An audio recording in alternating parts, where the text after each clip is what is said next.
جی ابھی پچھلے لیکچر میں ہم نے سورۃ الانفال کی آیت 25 تک دیکھی تھی۔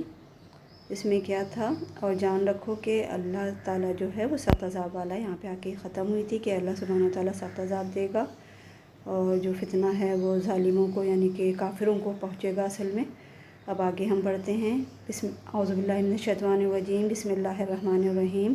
وَاذْكُرُوا، اور یاد کرو، اذ جب انتم تھے تم قلیل کم، یعنی کہ قلیل اردو میں بھی ہوتا ہے نا، اور ذکر بھی اردو میں ہوتا ہے، ذکر کرو یاد کرو۔ مستضعفون، کمزور سمجھے جاتے، ضعیف سے ملتا جلتا ورڈ ہے، غور کریں۔ فی الارض، زمین میں، ارض بھی زمین کو کہتے ہیں۔ تخافون، تم ڈرتے تھے، ان یتخطفکم الناس، کہ اچک لیں گے تم کو لوگ۔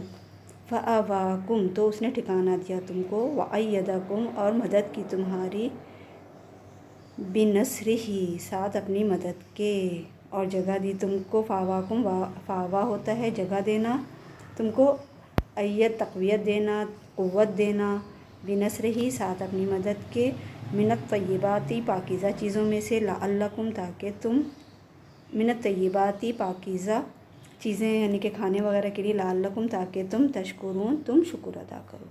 اب یہاں اس آیت کے اندر یہ ذکر ہے کہ مکے میں جیسے تم تھے، تم بہت کم تھے، تمہاری کوئی حیثیت نہیں تھی، اور چھپ چھپ کے، جیسے آپ لوگ دیکھتے ہیں تاریخ اگر کبھی سنتے ہوں پڑھتے ہوں کہ چھپ چھپ کر نمازیں پڑھ رہے ہیں، چھپ کر کوئی کام کر رہے ہیں، اپنے دین کو چھپاتے تھے، اسلام کو چھپاتے تھے، تو یہاں اس کا ذکر کیا گیا ہے۔ اور ہر وقت خوفزدہ رہتے تھے کہ کافر تمہیں نقصان پہنچائیں گے، اچک لیں گے لوگ۔ اچکنا کیا، نقصان پہنچانا۔ اور تعداد میں بھی تم کم تھے، ظاہر اسلام نیا نیا آیا تھا، پھیل رہا تھا، تو اس کی وجہ سے تم کمزور سمجھے جاتے تھے زمین پر، اور تمہیں یہ ڈر تھا کہ لوگ تمہیں اچک لیں گے۔ تو اللہ سبحانہ وتعالیٰ نے تمہیں ٹھکانہ دیا، کون سا ٹھکانہ؟ مدینے کا ٹھکانہ، تمہیں مدینے میں پہنچایا، اور تمہیں تقویت دیا، اور تمہاری مدد کی، اور بہترین رزق۔ مدینہ جو ہے وہ تھوڑا زرخیز علاقہ تھا، یہاں پہ کھجوروں وغیرہ کے باغات کافی تھے، تو ان کو بہترین رزق اللہ سبحانہ وتعالیٰ نے عطا کیا۔ آزادی سب سے بڑا رزق، ایک طرح سے آزادی ملی، جو ایک ٹینشن میں وہاں گزارا کر رہے تھے، اس ٹینشن سے نجات ملی کہ لوگ اچک لیں گے اور ہمیں نقصان پہنچائیں گے، اور اپنے دین کو چھپانا پڑ رہا تھا، ان سب چیزوں سے نجات مل گئی۔ اور ان سب کے لیے اللہ سبحانہ وتعالیٰ کیا چاہ رہا تھا؟ اللہ چاہ رہا تھا کہ تم شکر کرو، تم شکر گزار بنو اس کے۔ اللہ تعالیٰ بس شکر چاہتا ہے اپنے بندوں سے، تو ہمیں چاہیے کہ ہم شکر ادا کریں۔ صحیح؟ یا ایھا الذین، اے لوگوں جو آمنوا، ایمان لائے ہو، لا تخونوا، نہ تم خیانت کرو، اللہ کی، ورسول، اور اس کے رسول صلی اللہ علیہ وسلم کی، وتخونوا، اور خیانت کرو، اماناتکم، اور نہ یہ نہ کیونکہ پہلے لگا ہوا ہے، لا پہلے لگا ہوا ہے، تو یہاں پہ بھی نہ اسی کے ساتھ آ جائے گا، وتخونوا، تم خیانت کرو، اماناتکم، امانتوں میں، وانتم، حالانکہ تم تعلمون، تم جانتے ہو۔ اب یہاں مسلمانوں کو خیانت سے روکا گیا ہے۔ خیانت کیا ہوتی ہے؟ خیانت کا مصدر جو ہے، روٹ ورڈ، وہ خون ہوتا ہے، اس کا مطلب ہوتا ہے کچھ کم کر دینا۔ صحیح؟ اور ہم جو عرف عام میں اردو میں بھی سمجھتے ہیں کہ کسی نے ہمارے پاس کچھ رکھوایا، کوئی مال، کوئی پیسہ وغیرہ، تو ہم اس کو کم کر کے اس میں سے کچھ چرا لیں، کچھ گھٹا لیں، کچھ نکال لیں، اور اس کو دیں، پورا پورا اسے واپس نہ کریں، ہم اس چیز کو خیانت کہتے ہیں۔ لیکن یہ ایک بہت بڑی چیز ہے، اس کو ہم آخر میں تھوڑا سا اس کو پورا کرنے کے بعد تفصیل سے دیکھیں گے کہ خیانت میں کیا کیا چیزیں آتی ہیں، کیا نہیں آتی۔ یہ آخری آیت بھی ہم پہلے کر لیتے ہیں۔ صحیح؟ وَاعْلَمُوا، اور جان لو، انما، بے شک، اموالکم، تمہارا مال، واولادکم، اور تمہاری اولاد، فتنۃ، فتنہ ہے، وان اللہ، اور بے شک اللہ تعالیٰ، عندہ، اس کے پاس ہے، اجر عظیم، اجر عظیم۔ اب یہاں اللہ سبحانہ وتعالیٰ بتا رہے ہیں کہ تمہارا مال اور تمہاری اولاد جو تمہارے پاس ہے وہ ایک فتنہ ہے۔ صحیح؟ آزمائش ہے۔ فتنہ کس کو کہتے ہیں؟ آزمائش، وہ آزمائش ہے۔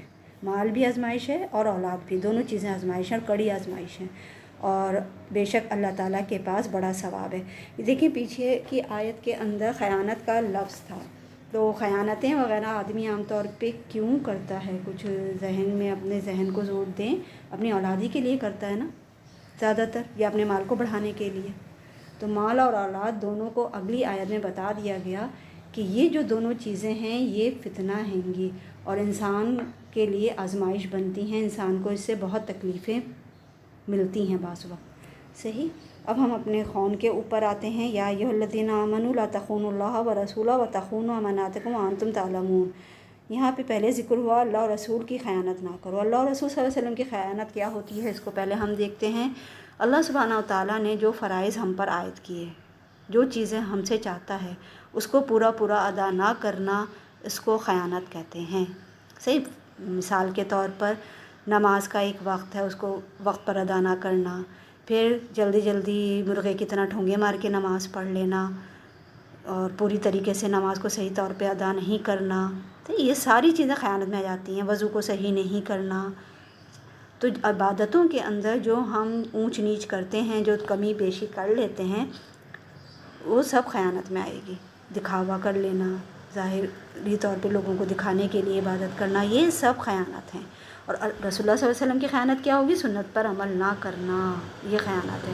نبی صلی اللہ علیہ وسلم کے احکامات پر نہ چلنا، ان کی بات کو نہ ماننا، اور ان کی جو احادیث اور سنتیں ہیں ان کو کم جاننا اور اپنی چلانا، یہ سب چیزیں خیانت کے اندر آ جاتی ہیں. اور امانت میں خیانت ہیں. جو اللہ اور رسول صلی اللہ علیہ وسلم کے احکامات ہیں ان میں کمی جو ہوتی ہے یا بیشی، دونوں خیانت ہیں گی. پھر آپس میں خیانت ہم صرف مال کی خیانت سمجھتے ہیں، جبکہ مال کے علاوہ بھی بہت ساری خیانت ہیں. عہد، کسی سے وعدہ کر لیں پھر اس کو پورا نہ کریں، یہ ہو گئی عہد کی خیانت. عہد کی پاسداری نہ کرنا. پھر راز کی خیانت، کہ رازداری نہ کریں. کسی نے آپ کو کوئی راز دیا ہے، کوئی راز کی بات بتائی اور آپ نے دوسرے کو فوراً جا کے بتا دی، اس نے منع کیا تھا نہیں بتائیں اور آپ نے بتا دی، تو یہ راز کی خیانت ہو گئی.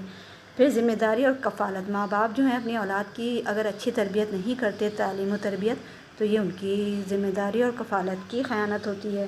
صحیح. فرض کی ادائیگی میں تو آپ کو پہلے بھی بتا چکی ہوں کہ فرض کی ادائیگی میں کیا خیانت ہے، کہ فرائض کو پورے طور پر نہ ادا کرنا. اور جان لو کہ تمہاری اولاد یہ سب کام انسان کیوں کرتا ہے. یہ ساری جو خیانتیں عام طور پہ کرتا ہے، اس کے پیچھے جو کار فرما جو چیز ہے نا، ایک اولاد اور ایک مال.